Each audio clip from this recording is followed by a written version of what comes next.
Hey everyone, it's Sandy and I have another layout to share with you from the stash that is on my desk. And I am so excited to to use up these Polaroid frames and some of the inserts that were inside of them. So right now I'm just working off of a craft card stock from Stampin' Up, which is one of my favorite papers. I like their Whisper White and their craft. And I think it's called Crumble or something. I forget. Anyways, they're my favorite two papers to use from Stampin' Up. So I'm just kind of going through this stack that I have in my hand. It's just different packages of ephemera that have been open and not been all the way used up. And I'm going through finding the squares and Polaroids and anything I can lay in the middle of them. Now I'm going to be using two pictures of the girls. One of them where they're together in a box, and then another one where Isabel's by herself. And so I'm still fiddling with it, just kind of deciding how I'm going to lay it out. I don't want it to be in perfect rows or be even.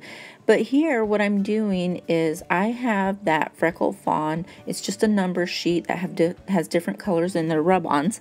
And I like to use them on the background. And I like to put them on there like really messy. Like I don't care if the whole number gets on it. Rather, I prefer it didn't get on it. And I just rub a little, pull it up, and whatever stays, stays.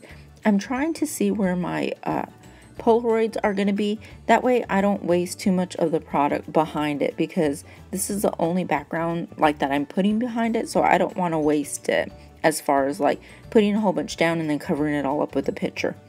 So by now I've laid that down, and I've laid most of my Polaroids down, and I'm just finishing up right here.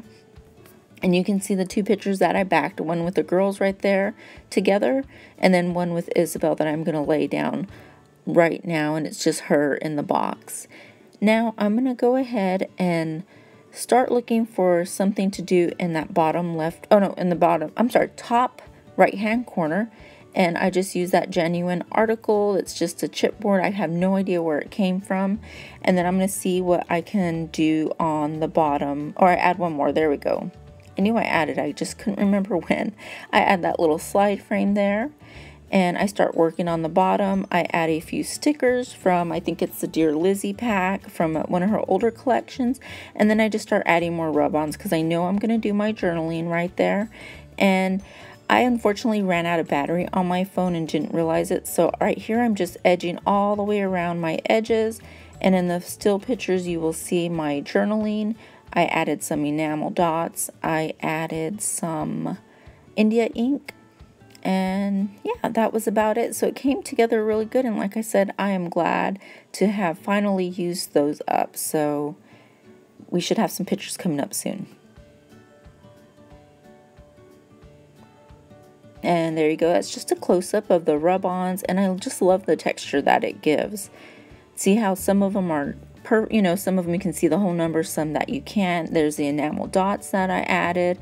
Oh, I also added some of those circles from that Heidi Swapp Project Life pack. You get like a little package of ephemera, and that's where that's from.